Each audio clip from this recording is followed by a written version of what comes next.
বাংলাদেশ প্রবাসী কল্যাণ পরিষদের উদ্যোগে জাঁকজমকপূর্ণভাবে অনুষ্ঠিত হয়েছে এনআরবি ডে 2025। চ্যানেল এস এর যুক্তরাজ্য প্রতিনিধি এহসানুল ইসলাম চৌধুরী শামীম জানান, শুক্রবার রাতে লন্ডনের দ্য রয়্যাল রিজেন্সিতে এ অনুষ্ঠানের আয়োজন করা হয়। মাওলানা আব্দুল কাদির মাদানিয়ের পবিত্র কোরআন তেলাওয়াতের মাধ্যমে অনুষ্ঠানের সূচনা করা হয়।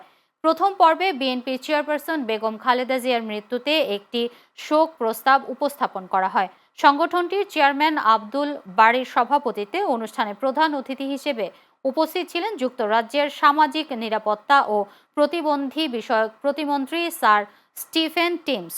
এ সময় বিপিকেপির ফাউন্ডার সেক্রেটারি মাইন উদ্দিন আনসার এবং জয়েন্ট সেক্রেটারি আনিসুর রহমান ও শামিমা মিতার যৌথ পরিচালনায় এতে বিশেষ অতিথির বক্তব্য রাখেন বাংলাদেশ হাই কমিশনের কমার্শিয়াল কাউন্সিলর তানভীর আজিম।